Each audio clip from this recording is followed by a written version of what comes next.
Steve, and I'll be your host. This podcast is about addiction, PTSD, and recovery. I'll be bringing on I'll be bringing on interesting guests to talk about their addiction and what brought them into recovery and where they are now. Just so you know, I do have a stutter. I am in recovery. I do have PTSD, but but I'm trying it. So fuck it. Here we go. My first guest is going to be Mark Hughes. He's a stand-up comedian. He has a podcast called Pulling the Trigger. He's a great guy, a funny comedian. I was supposed to have him out here this weekend to do a live show, but we're having a massive snowstorm. So we were going to do it here at my place live, but that got kiboshed. So without further ado, here's my first guest, Mark Hughes. Thank you. Welcome to North of Sanity. Thank you, Mark, for being my first guest. No problem, bud. So this podcast is about addiction and recovery and PTSD. You yourself are in recovery, and so you're a stand-up comic. You have this great podcast. Yeah, it's a great podcast. It's an awesome podcast. Best podcast. Yes, it is. It's hilarious. It's the best podcast. You have great guests on from. Yeah. I had this one native guy from fucking Victoria one time. Fucking great guest. Great guest. Yeah. So let's talk about you. Okay. You've been in recovery for how long? This is my 15th year. Wow. Yeah. That's great. Yeah. So can you tell me a bit about your background, like growing up, and what drugs you're into, and just like to give people who don't know your a backstory. Okay, so I found out I was like a lesbian when I was about I kind of always knew, but let's say around 5, and I could tell by your haircut. Yep. Yeah, and then I was like, and then it's especially hard growing up as a black woman. So I grew up in Vancouver, BC, Canada. For the American viewers, this is the Canadian version. I came from what I call a middle class family. So not too rich, not too poor, just pretty standard, right? Both my parents were very fucked up. Because they had grown up in fucked up families, abuse and all that kind of stuff. And suffice to say, they probably hadn't dealt with a lot of their shit. It's the easiest way to say it. Now, throughout my life, my parents never beat or molested me. But there was a lot of other, like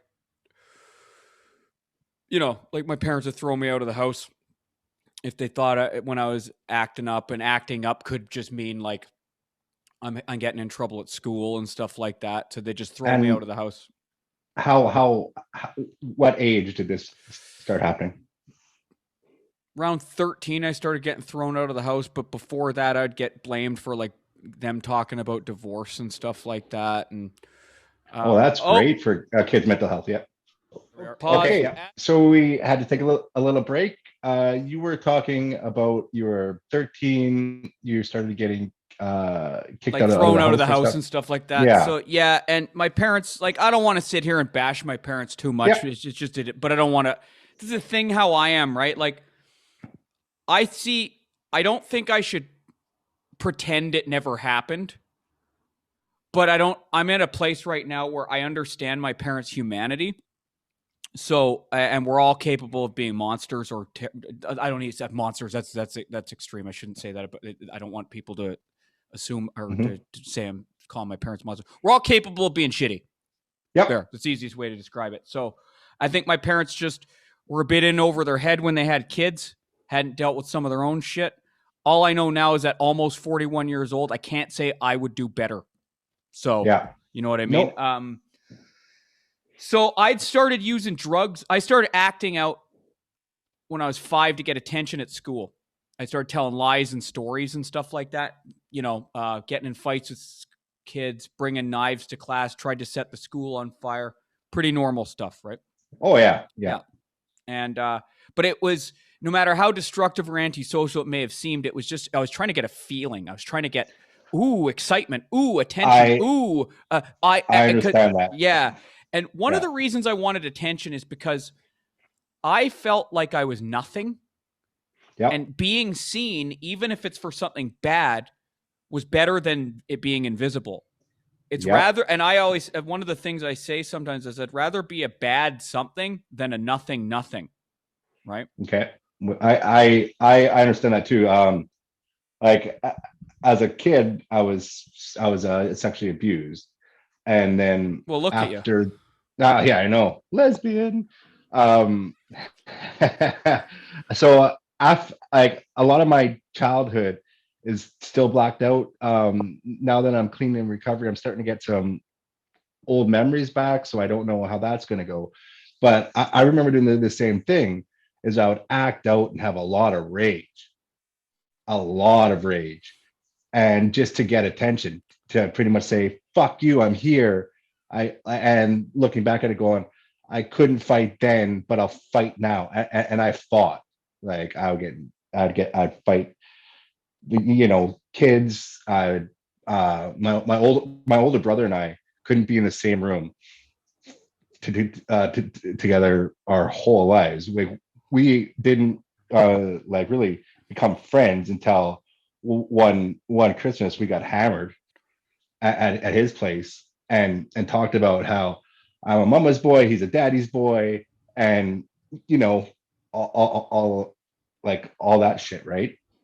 Um, I remember once he pissed me off so bad, I took a pipe wrench and I chased him to his bedroom, and I fucking smashed his door down with the pipe wrench. I was seeing red, so I understand that. Yeah, man. And yada yada yada, blah blah blah. Never felt like I fit in. Always completely alone, no matter how crowded the room was. Yada yada. All Yeah, these stereotypes and cliches, yeah, right? But they're all true. They're all true in my case. Then I yeah, found drugs when I was about 13. Went on this like end of the year school camping trip just before we go to high school thing. They took us on a camp trip every year as a tradition at my elementary school. One of the girls there brought weed, took a little tokey toke. I was like, oh wow, that feels neat. Boom. And I was an addict. And when I do it in air quotes because I think you're an addict before you even do drugs. Personally, I yeah. think it's a pre-existing condition. I agree. And once I got high off of drugs, and I'd also got drunk that year too. I'd tried booze a couple months before by like just sneaking shots out of my dad's like liquor cabinet. Yeah, yeah. And I got alcohol poisoning like really bad. I probably should have gone to the hospital, but anyway. You weren't a pussy, so you didn't. Good. Yeah. I'm kidding. Yeah. I'm kidding. Yeah. Yeah. And my two friends had to take school. Like they were sick from school for 2 days afterwards, and my parents made me go to school. Didn't matter. Like I got caught, I got pinched, but anyway, easiest way to describe it is just like I liked the immediate feeling that drugs and alcohol did. I didn't have to do something bad necessarily. I could just do it, and it lasted longer than the rush of something naughty or delinquent, right?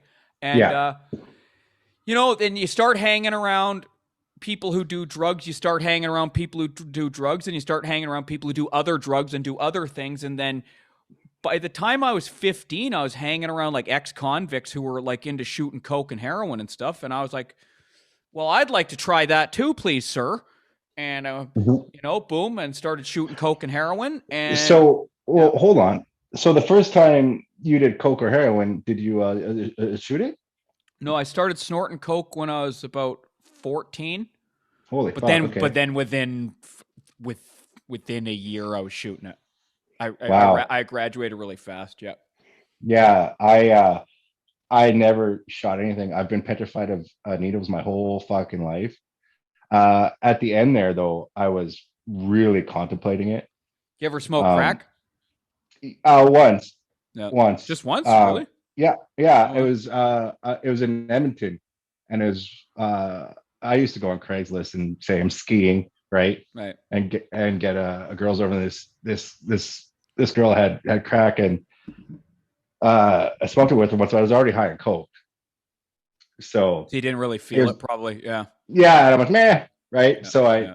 yeah, I just I like to snort like, and that's when for me I was still partying with it. Right. Like I didn't think I was an addict then.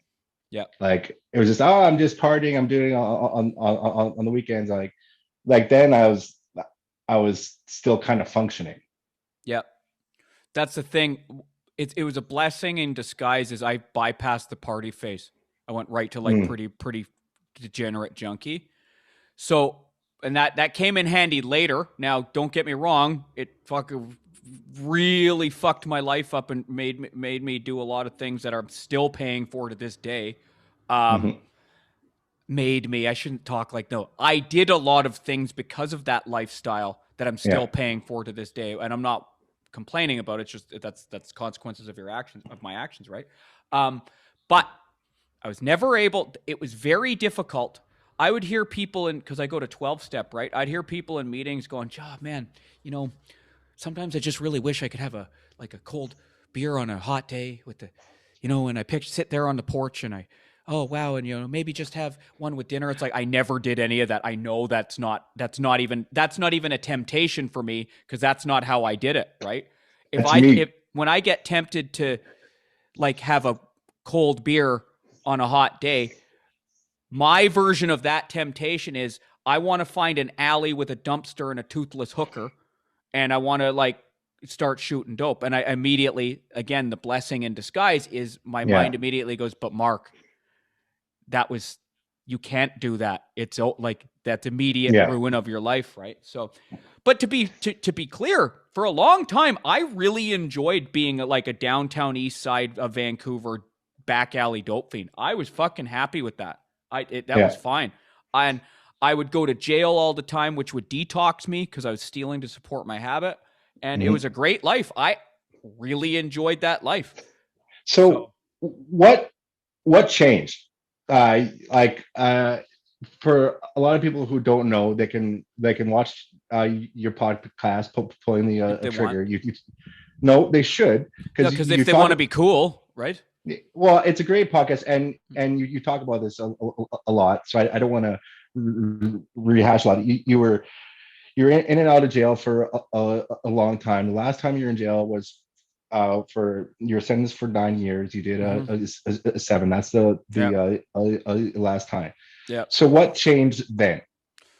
So, okay, just to give it some more context, because some people might be watching this for the first time, I was in and out of jail from the ages of 15 to 27, mostly in. And I started out going to jail for like B&Es and like breaking into cars and stuff like that. B&Es being burglary for Americans, breaking into houses, stealing property to sell for drugs. And like the time in would be short at the beginning, like a week, then a month, then 2 months, etc. Then it keeps growing. And the time out of between jail stints started getting shorter. My record was 6 days once. I was released on a Friday and I was back in jail on Thursday. And again, jail acted like a detox or a spa because I'd get Okay, so fucked up from the drugs. I'd be up for days on end, right? so it's kind of like your safe space. Yeah. It's Okay, except I was allowed to say faggot. yeah. Well. Because I was one. Get it? Prison rape. Yeah, Haha, it's hilarious. yeah. And uh so rinse repeat, rinse repeat. That's my life forever, Yeah. always. And then it just sort of creeps up on you. It's sort of like one day you're like, for fuck's sakes, I've been up for 10 days, man. I don't know where I'm going to sleep tonight. Then you get arrested and you're like, all right, well, okay. Then your friends who you thought were your friends start doing like, here and there. You find out one is a snitch, one rips you off. One, it's just, it's death by 1,000 cuts. And then eventually, what happened was I got out in 2005. I got sentenced to 8 years in prison for a crime spree that happened Mhm. between October and December 2000. The crime spree consisted of like a bunch of convenience store robberies and a home invasion robbery. Mhm. Home invasion robbery is I armed robbed someone inside their house, right? So I got 8 years for that. I got clean while I was inside that time because I was using dope in jail, and I started racking up debts, and I knew I was going to get murdered in prison if I couldn't pay these debts off. So I got clean for the first time. And it was the first time I ever actually thought maybe I have a drug problem too. I never actually really considered I had a problem before. It was so strange. Yeah. No, sorry, I understand that too. Like, Yeah. I finally realized that a problem when I wanted to commit a suicide. Right. Because I was at the point where, like, holy fuck, I'm an addict. My life sucks. I'm dead inside. Why am I here just to keep doing this over and over and over? And that's when I'm like, all right, I'm done. Yeah, no, so I understand that. Yeah. So I get clean that time. Stay clean inside because there's lots of drugs inside, by the way, lots. And so for how long were you clean? about just I got out in summer of 2005. I got clean February 2002. So Okay, it's like so that's just 3.5 years. But then when I got out, I was super institutionalized, and I started using drugs again. And I would have been 4 years clean when I started using drugs again. And I started by doing ecstasy because I thought I'd never had a problem with ecstasy before. So, and I was dating this fucking maniac crazy chick, and she said, "Oh no, let's do it." She claimed that she couldn't have sex unless she was on ecstasy, and I said, "Well, okay, you can do the ecstasy. I don't want to do it." And she goes, "No, it'll be a spiritual union if we do it." And I thought, and I wanted pussy, so I caved. And I justified it by saying, well, I've never had a problem with ecstasy before. Yeah. Within a month, I started shooting dope again. And I started shooting dope on a Sunday. On Thursday, I was back in prison for robbing a bank on the Wednesday. So thank you for that, because like I've been like in addiction at the end, I was just by myself. I didn't want to be around anybody. I just wanted my drugs and my PlayStation. Yeah. Right. That's all. So now, like, I'm healthy again. It's like I want to date now. So I was like, I could easily fall into that trap with a girl going to just have some wine, have a beer, have a hoot, even though I've never liked weed, just so I could get laid. You don't want to make it weird, is what it is, right? And you think they might judge you. And people say, no, they won't judge you. Yes, they do. People think it's weird, like they do. So many dates in recovery have fucking grind to a halt because they just can't get over that I don't drink. It's obviously it's a them problem, and it's so easy to say, well, that's a them problem. This is women say this. They go, that's a them problem. If they don't like you, that's their. It's like, yeah, because you can get dick 5 seconds later. But like, and I'm not trying to like cry the blues, but it is a reality that we live in a world where people drink and do drugs, and a lot of people have never met anyone who doesn't drink and do drugs. Period. Yeah, and that's even before you get into the part where you're in recovery from it. Right? Yeah. And so people, when they date, generally speaking, a lot of people, they have a few drinks, maybe a toke, maybe even a line. Just that's part of dating, right? Especially in places like Vancouver and Toronto. And if you don't do that, right or wrong, it bums the mood out. Yeah. Right. So I had to learn much late when I eventually got back out of prison. And I'm skipping ahead here, but whatever. That's fine. Yeah. Just to be like, okay, I'm out on a date. She's getting weird about me not drinking. That sucks. Damn. But oh well, my recovery is more important. And then you eventually get some confidence and self-esteem where it's like, yeah, it still sucks that she, like, Jesus Christ, she's just asked me for the 3rd time. Yeah, I don't even, are you sure? Not even on your birthday? Like for the 4th time? No, I don't, right? And you can tell it's not going to go anywhere. But I'm still like, oh, well, darn. But it doesn't, I don't go into a spiral of depression or a shame anymore because of it.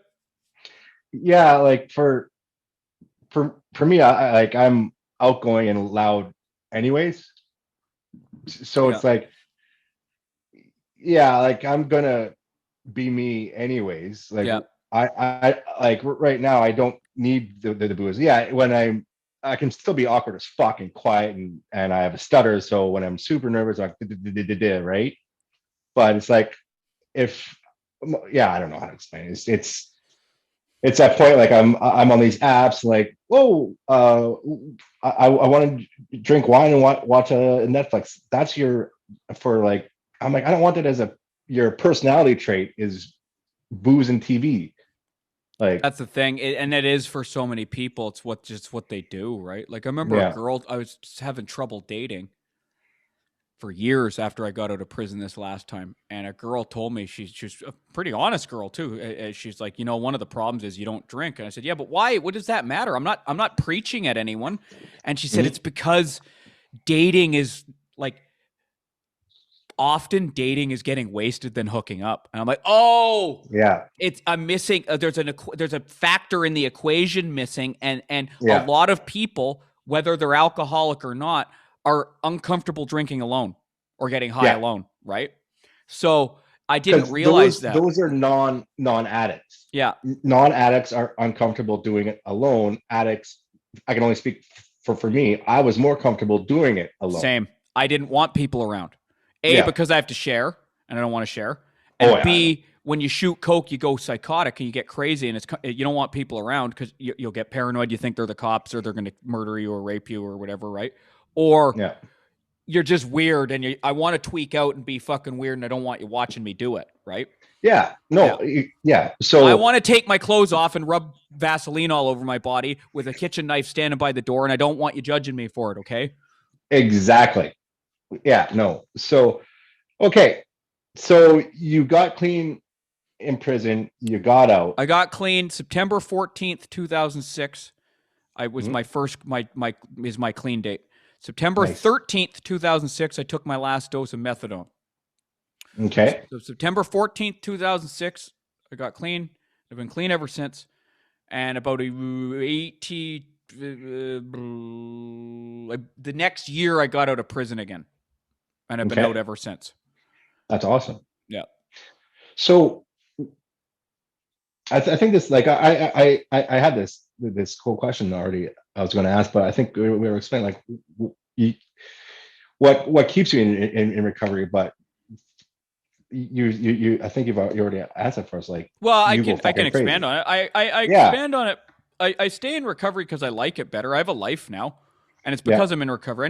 That's one of the reasons that it was using drugs, and like before I got clean, I had periods of abstinence where I didn't use drugs, and I could have just kept on not using drugs, but I had no reason. I had no life. I had nothing. I had nothing. Using drugs was more excitement than what I had. Right. I have a life I would lose now if I started yeah. using drugs. Right. Um, what keeps me in recovery is I don't want to fucking use drugs again. Like I don't. Hmm. It's not part Yeah, of my life. same. But that just not wanting to use doesn't mean you just magically don't use either. There's a maintenance, right? Because your mind can all of a sudden want to use them, and I want to do whatever it takes to make sure that thought doesn't enter the mind, right? So I do all my recovery stuff, the meetings and all that stuff. Uh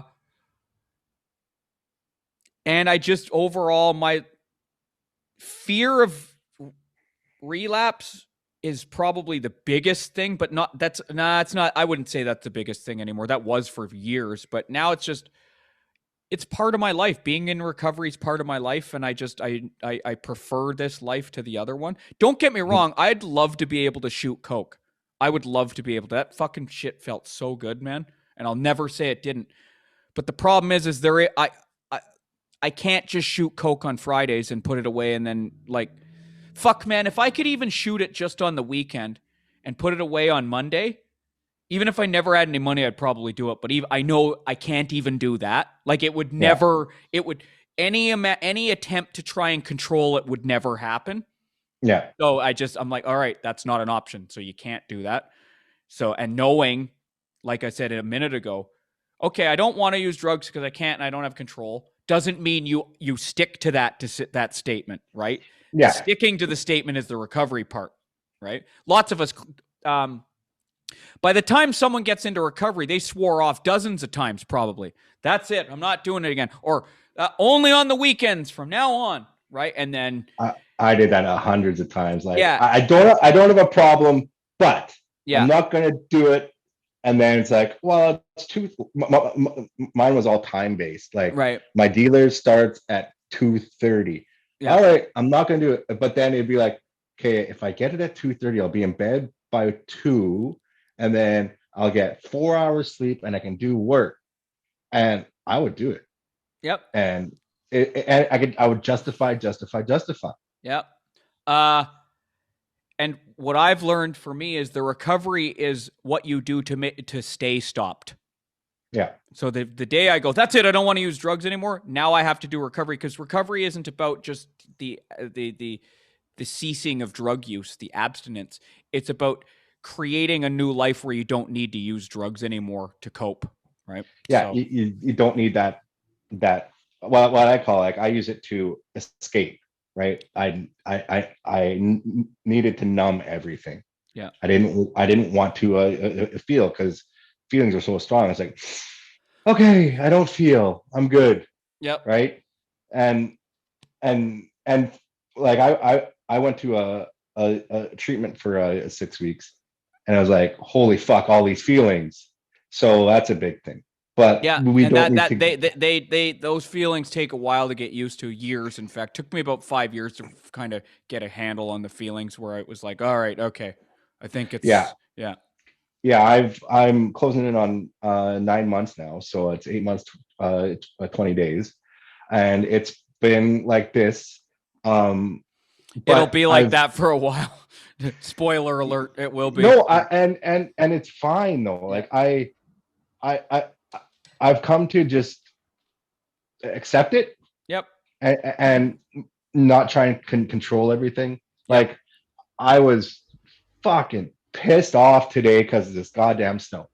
yep, You were supposed to be here. I worked really, really hard working with you, working with our friend who I don't want to name, setting up this comedy show.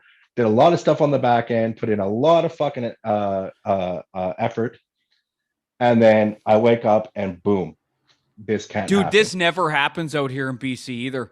This Yeah, amount of snow. In Vancouver, it does sometimes. Not Victoria though. That no, never happens there.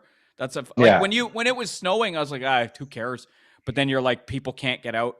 And what did you say? They can't even plow the roads properly there or anything? no. Like, they'll do the highway, but not the streets.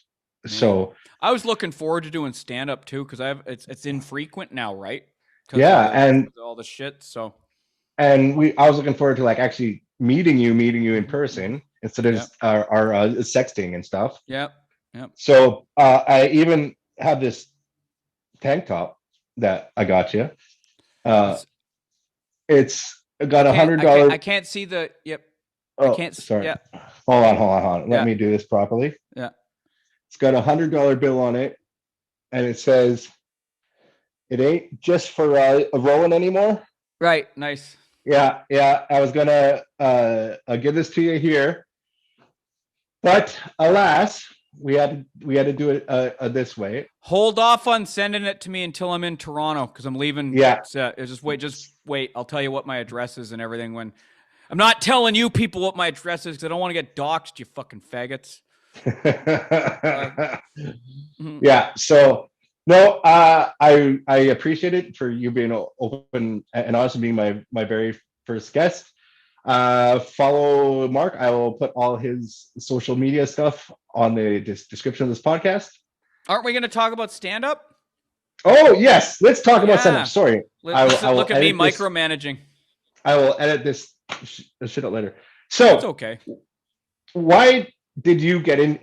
So you're fuck. You're now clean, Yes. right? Why did you choose comedy? I didn't. That's the funny thing. I didn't choose it like the way most people do. I didn't even know much about comedy before I started doing comedy. Like, yeah, I'd seen Richard Pryor and Eddie Murphy, the big ones, big ones. That's it. I didn't know any other, unless the comedian was a huge superstar. I didn't know who they were. I didn't watch a lot of it on YouTube. I didn't know anybody, right? I got into comedy because after I'd been out for a few years, I needed something to feel. I had a job, I had an apartment, everything was stable, but life was kind of like it's too stable. I need Yeah. something to do here. And it didn't need to be exciting. It just needed just something. And a guy told me, hey, Mark, you need a creative outlet. And he didn't he meant like oil painting or pottery or something like that, right? And I would have, if I had found oil painting or pottery and it had jived with me, I would have been fine doing that. So by process of elimination, I ended up at comedy, actually, is what happened. I tried a Oh, bunch of okay. other things and I just didn't like them that much. And then I said, well, at that time, I was using Facebook. So this was around 2013. I started doing comedy, and I'd been using Facebook for a few years and just putting jokes up and stuff. I'd always put jokes up, and people said, "You're so funny, you should try stand up." I'm like, fuck off, right? And I also thought that my sense of humor was too air quotes offensive. So I thought, nah, you can't. There's no market in it. And then I saw Jason Rouse in Vancouver. Do you know who that is? No. Yeah, he's a Canadian comic who's his nickname is the Jester from Hell. Look him up sometime just for Okay. he's pretty funny. Um, anyway, he never made it that big in the States though, so he's not that well known. But he was kind of a big deal in Canada for a long time ago. But I just saw him because someone said he has your sense of humor. Go check him out, and he was in Vancouver. So I got checked him out. He's pretty funny, and he had air quotes offensive sense of humor too. And I thought, oh, okay, well, people buy tickets to that. Maybe I'll try this comedy thing just for the hell of it. So I took a comedy class, which was dumb, Yep. but it got. I don't think you need to take a class to do comedy, and often it's a scam. And in my particular case, the one I took was a scam. But here's where blessing in disguise once again. If someone had told me, Mark, you don't need to take a class, just show up at an open mic, I think I would have chickened out. So because I took the class, it gave me the confidence and cost me $200. I paid $200 to prevent myself from chickening out. It was an insurance policy, right? Did my first set, May 2nd, 2013, was meh. Not terrible, but not great. But I had there were like 2 or 3 spots in my set I got some decent laughs. And I was like, oh, okay. That was kind of fun. I could do that. Okay. And I was nervous as fuck. And I had my cue cards. I couldn't do the set without reading off the cue cards. Okay. But people laughed just enough at the times I hoped they would, a couple times, that I was like, oh, okay. I think I could do this. Then I started doing open mics after that. And then 6 months later, I'd gotten better at it. Mm-hmm. It was the first thing I'd ever done in my entire life where I worked at, and I noticed that I'd had an improvement. I could tell I had an improvement. And then I was like, you know what? I like this, actually. I'm going to keep doing it. And so that's in May, it'll be 8 years. Awesome. So, yeah. Yeah, my open mic and yours are completely different. I I was always into comedy, but it was American, right? Because so Opie and Anthony, and then I found Berg, and no one knows anything about Canadian comedy. No one. It's a travesty by itself. It's unfortunate, but we could talk about that in a minute.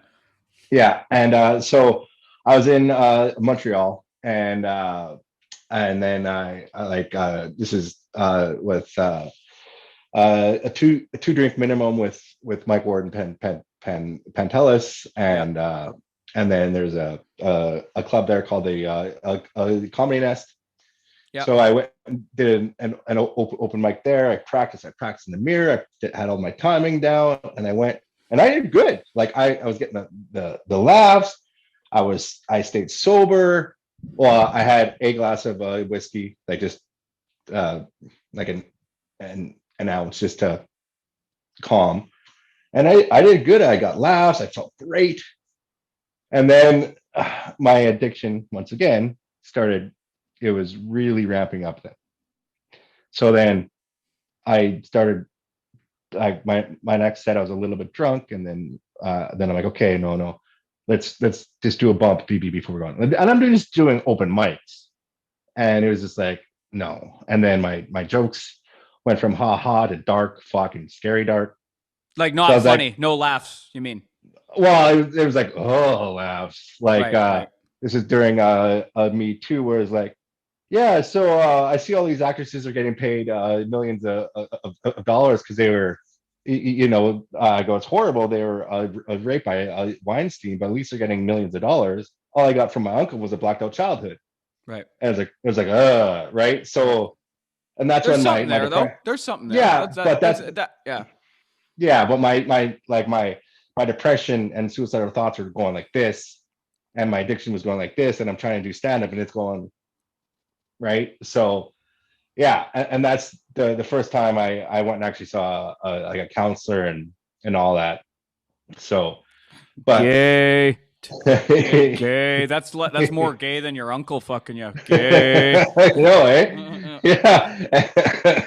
So that's when I stopped, and I tried it again here, but once again I was deep in addiction, and the audiences here are way different. And so, like, even You if think? I wanted to, Oh, yeah, really? Okay. We'll finish your story. We'll yeah. talk about comedy in a minute. Yeah. But yeah, so well, I don't know as well. Like I was also in addiction, and No. yeah, Finish your but story that we can dissect comedy in a minute. Just finish yeah, we'll get that part out of the way. yeah. So like the main open micers, I was like, these jokes aren't like, to me they weren't funny. Like, oh, I was at my job at the grocery store, and they're like, oh, how's your day? Oh, I'm thinking about committing suicide, and everyone's laughing, and it's like all like, oh, this tree burnt down. I felt so bad. It's like slam poetry and comedy type Yeah. stuff. Yeah. And I'm going up there. Hey, I'm Steve. I'm Greek, and I have a drink. I mean, I'm Irish, so I'd have a drink. I'm an alcoholic. I'm Greek. I love anal, and I'm sorry. I'm Irish. Fuck. I'm Irish and have All right. a I see drink. why the career didn't work out. Yeah, well, yeah, and I'm native, and I fucking hate paying taxes. Yeah. And they're like, oh, like that. And I was getting an awe off that one. I was like, Yeah. what? Yeah. So, yeah. Yeah. But you went, Yeah. right? Sober. First things first. Yeah. I wouldn't have been able to do it like that. If I tried to do stand up, drinking and using, I don't even think I would have gotten as far as you did, because I would have been in the alley, fucking behind the club, shooting dope and breaking into cars. Right. So I'm sober. That's one thing. Took me a few years to get better at it, like to get a handle, because my style was dark or whatever. I hate those terms, by Yeah, the me way, too. but because the reason I hate them is because faggots use them to pigeonhole comedy, and then you can't. Then they use it. The thing is, in comedy, often Just stop using it. yeah, that's what I do. I Funny's just say, funny. yeah, it's just comedy, just period. Yeah. One of the reasons I don't like labels like dark, edgy, offensive, whatever you want to say, is because people often use it with it's a judgment. Yeah. It's like a condescending, a kind of, oh, he's a comedian, but he's dark. Yeah. Like it devalues. Anyway, Yeah. so my style was all, I talk about my life. Yep. And some people, it was hard for them to talking about being molested. It's hard for some people to swallow.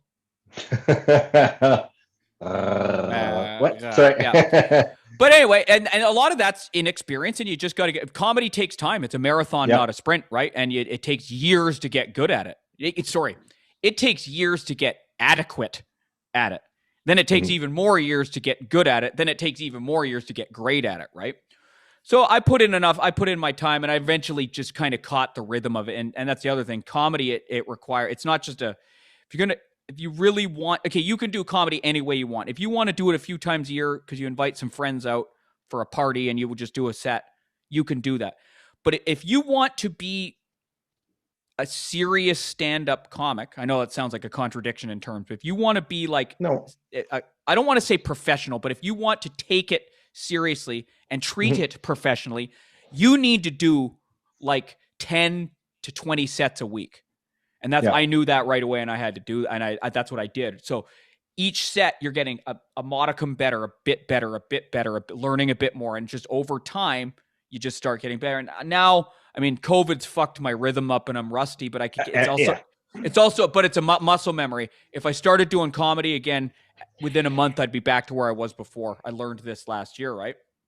And then I just start feeling out the audience, and now I'm not perfect at it, but I can tell fucked up stories and fucked up shit and say harsh shit and racist shit and all this kind of stuff, and usually have a good time and everyone has a laugh. Because people who go to comedy want to laugh, eh? Yeah. Yeah. Now, they don't know what they. I don't want to sound like a cunt, but people don't know what they want to laugh at. That's our job. Our job isn't to give them what they. The only thing that we're supposed to do. Here, let me word this properly. What they want is to laugh. How you get them to the laughing is up to us. Yeah. That's it, right? Now, they don't think they want to hear about uncles molesting them or shooting heroin and all that kind of stuff. They go, no, those subjects, they might even go in beforehand going, no, those subjects are offensive. Our job is to make those subjects funny because I tell the jokes I want to tell and hopefully the audience laughs. I don't tell the jokes they want me to tell because then that's not an art form or a craft anymore, right? That's pandering, right? Now, but unfortunately, you can make more money if you want doing it that way, right? But that's not what I want to do. I don't give a shit. I shouldn't say I don't care about the money because that's not true. But I care about the money. Do it your way. I want to do it my way. The only reason I ever want money is just because I want value put on what I do. Yeah. It's not trying to pay my rent with it, but I don't, because the thing is, if you do it too much for free, it devalues it, right? And then people start expecting it for free. That's one of the problems with the internet is it's made people lazy and entitled. So anyway, I could go on and on about some of the problems with modern comedy. But anyway, the internet has also made it easier to get your material out there to build a fan base. Well, up until a couple of years ago, now big tech fucking throttles and censors everything. But anyway, we're not going to bitch too much. That's for a different podcast. That's for my podcast. So, I just joke about whatever I want now. I don't really get in trouble with audience very often. It happens sometimes, but most of the time people like what I do. I've gotten good at it. I'll admit it. I've gotten pretty good at it. So I bomb. Yes, I do bomb. And yes, I have problems sometimes. But for the most part, I've gotten pretty good at it. And one thing I did is I stuck to my gun. I'll give myself one pat on the back, but I won't break my arm doing it. I never deviated my style. People always used to tell me, you should change, you could change. You're never going to have a career. You're never going to have a career. You'll never make it. And no, I still don't have a career, but I have a little fan base. And generally speaking, when I do comedy, I'm at least one of the top 3 performers of the night. And that's just because, and it's not because I know that might sound arrogant to some of your listeners, but it's really not. I worked my fucking ass off. I worked very hard to do this. Yeah. Right? And I stuck to my guns. Right. Bonnie McFarlane. She said something a long time ago that it stuck with me. She's like, have you ever just went to a concert and not heard the band? Like, there's this band called Metallica. I love classical. I'm just gonna. Then why would you go see a comedy show and not look who you're going to see? Because there's a subtle music you can go to party and not actually listen to the music. I can still talk, and also at music you can get laid. Comedy you can't get laid. Yeah, well, I find the point, like, it's like you're going to go see a person, like, it's art. You're going to go see someone do art. Yeah, you're not going to go, like, it's Google Mark Hughes and maybe go to YouTube and check out some of his stuff. People don't, though. That's the thing. People just go to generic comedy and they don't even really research. That's one of the problems with that. It's the problem with comedy is, generally speaking, the majority of the population doesn't go to comedy. Like, very few people, like most people I meet, they've never been to a comedy show, or they went to one 10 years ago. Whereas music, lots of people have been to music, gone to shows that they didn't even know who was on, because it's a social thing. They were hanging out, and you can still talk. Bonnie. No, I hear what she's saying, but I've noticed, like, and also I'm into heavy metal. It's easier to get someone to go to a heavy metal show where they talk about murdering and rape in the lyrics than it is to a stand-up show where that's completely, like, family friendly, because music is part of our everyday life. It's on the radio. Stand-up isn't part of our everyday life. It's starting to be more. And also, that's the other thing. Stand-up's a relatively new art form, like compared to everything else. It's only like 50 years old or something like that, right? So also, it used to be the only way you could see stand-up was to go and see it live. Yeah, it's true. There were albums and stuff like that, but the general public didn't really have that shit, right? Now with the internet, it's starting to make it more popular and stuff, right? So what's going to happen is eventually people will start actually research. They'll look, because here's the way the Canadian model works. It's probably like this in the States too, but in the Canadian model, there aren't any famous Canadian comics who still live in Canada. Mike Ward. Yeah, in Quebec, out here, he's not famous though, right? Yeah, that's a good point. Yeah, well, the case has made him famous though. The case has made him famous. Yeah. But Canadian comics, let's say purely Anglo, Canadian any famous Canadian stand-up you can name got famous in the States. They didn't get famous. Norm Macdonald, Russell Peters, you name it, right? Yeah. No. Anyone who still resides in Canada is not a household name. Period. Right? Yeah. So what? And we don't have our entertainment industry is fucking abysmal up here because we're so one of the problems is we're so close to the United States, right? Yeah. And Canadians have that. Mike Ward said this one time. He says Canadians are like a small town. They don't take you seriously until you made it in the big city. The big city being the States, right? That's just how Canadians are. So the way the Canadian stand-up model tends to work, Anglo outside of Quebec, is it's the club that has the cachet. People are familiar with the club. They're not familiar with the comic. So everyone has heard of Yuck Yucks, but no one has heard of the comics on Yuck Yucks. And so the way the model is make people trust the brand Yuck Yucks, then it doesn't matter who's on the lineup, right? Yeah. That's going to start changing though as social media, hopefully, as people become more and more familiar with social media and comedians being on social media, they'll become more acquainted with the comedian independently of the club. Yeah. Which will be better for comedians, actually. Yeah. Because when you're dependent on the club, they have all the power. Right. They can say, well, we don't want to pay you. And you're like, well, I want to do stand-up. Well, we're not going to pay you. Or we'll pay you a very small amount, right? So. Yeah, as Aaron Berg said in Canada, his agent said, well, you can get exposure playing here. He's like, I'm going to die of exposure. That's right. Yeah, it's Canada. It's hard to make the only way to make a living doing stand up here is to like be squeaky fucking clean and get jobs with the CBC and do like corporates and stuff like that. Yeah, there's we just don't have a population big enough to and our landmass is fucking huge, right? Yeah, so that's all it is. It's not, and it's so expensive to like it isn't like the States where you can go from New York to Los Angeles back for $200, right? It's like 600 4,000. generally. Yeah. It for me to fly to, let's say, Toronto from Vancouver under normal conditions, about 600 return. I don't fly peasant, so. What do you? Oh, you see, there you go. He walks on the plane and goes, "This is unceded territory." I fly business. I fly business. Here's, how many welfare checks will that be? I'm not Chad Zumach. They aren't stolen. So that's the problem with Canada. Canada, like, don't get me wrong. There's lots of good comedians in Canada. Yeah, a lot of them suck, fucking are faggots, but a lot of them are good too. Just they're in Canada, and we don't have a media machine here that can pump people and stuff, right?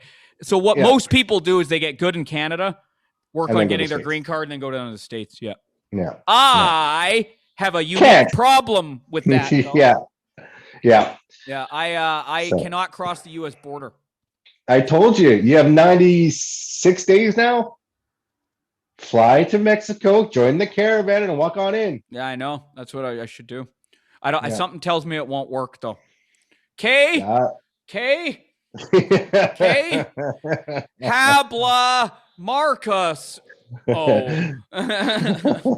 Maurice. I am the biggest rapist in Tijuana. You let me in, El Rapo. Oh, okay, Mark. This has been great. Thank you. I have to go pick up my dog because he should have been in the podcast. We should interview him. Oh, I'm going to. Except He could be your third. He could be your second mic. I think I'm gonna need one. Also, it'll be you'll get a subsidy for hiring a DOC. Oh, yes. Sweet, thanks. Yeah, man. All right, Mark. Thank you very, very much. You can catch Mark. It's markhughescomedy.com, right? Yeah, he has fuck. I'll edit this out later. That doesn't matter, man. Yeah, his my other stuff is at Mark Hughes Comic. Okay. Both Twitter and Instagram. Bada bing. Oh, and awesome. And YouTube is Mark Hughes Comedian. I'm easy to find. Yep. Perfect. Thanks, Mark, and thank you, everybody. Konnichiwa. All right. Sweet. I'll hit